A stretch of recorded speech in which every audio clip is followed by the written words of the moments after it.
munaasabadan lagu soo dhaweynayay 67 dhakhaatiir Soomaaliyeed oo si takhasusi ah u bartay guud ahaan cudurrada kala duwan oo ay ka mid yihiin qaliimada, cudurrada caruurta, haweenka iyo cudurro kale oo aad u fara badan kaasi oo uu soo qabanqaabiyay maamulka isbitaalka Ordogan X Digfer isla markaana lagu soo bandhigay horumarka isbitaalka ayaa lagu qabtay magaalada Muqdisho. Munaasabada ayaa waxaa ka soo qaybgalay maamulka isbitaalka, dhakhaatiir, qaar ka mid ah maamulada jaamacadaha ku yaala gobolkan Banaadir iyo marti sharaf kale. agaasimaha guud ee isbitaalka Ordogan Dr. Ismaaciil Yilmaz ayaa ka warbixiyay horumarka isbitaalka iyo dufcadaha kala duwan ee ku soo takhasusaya cudurrada qaybahooda kala duwan.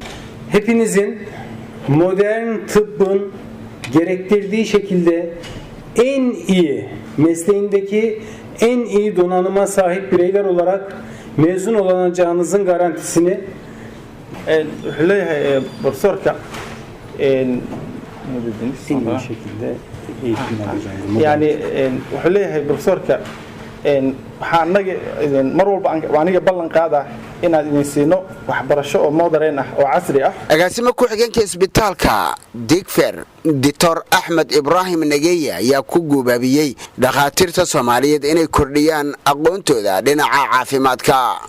dhalinyaradan wax la barayo si fiican wax loo bara waxay la shaqeeyaan professor Turki ah. Dr. Ismaaciil waa professor waay 1700 isbitaal soo maamulay waa general surgery iyaga dhan waxa waaye dad oo haway ehelkooda iyo shaqooyinkooda waxay ugu soo tageen in dadka Soomaaliyeed ay wax baraan. madaxa dhakhaatiirta takhasusiga sameeyay ee isbitaalka Ordogan X Digfer Dr. Maxamed Mukhtaar Qaasim ayaa u mahad celiyay dhakhaatiirta wadanka Turkiga ee soo diyaariyay barnaamijkan. marxaladan oo lagu diyaarinayo takhasuska waxay soo bilaabatay 2016 April baajka ugu horeeyay ay soo dirtay wasaaradda caafimaadka in isbitaalka program waxbarasho oo takhasus laga diyaariyo. runtii bilowgaas ilaa ay hadda markaas la bilaabay waxaan sii maraynaa 3 baaj oo kala duwan oo dhakhaatiirta ku diyaarinayso takhasuska. Professor Dr. Maxamed Yuusuf Xasan ahna gudoomiyaha dhakhaatiirta oo ka hadlay goobta ayaa ku amaanay dhakhaatiirta ka socota wadanka Turkiga dadaalka iyo juhdiga ay ku bixiyeen horumarka Soomaaliya. kaalmada weyn ee nala garab taagan yihiin dawladda iyo shacbiga Turkiga.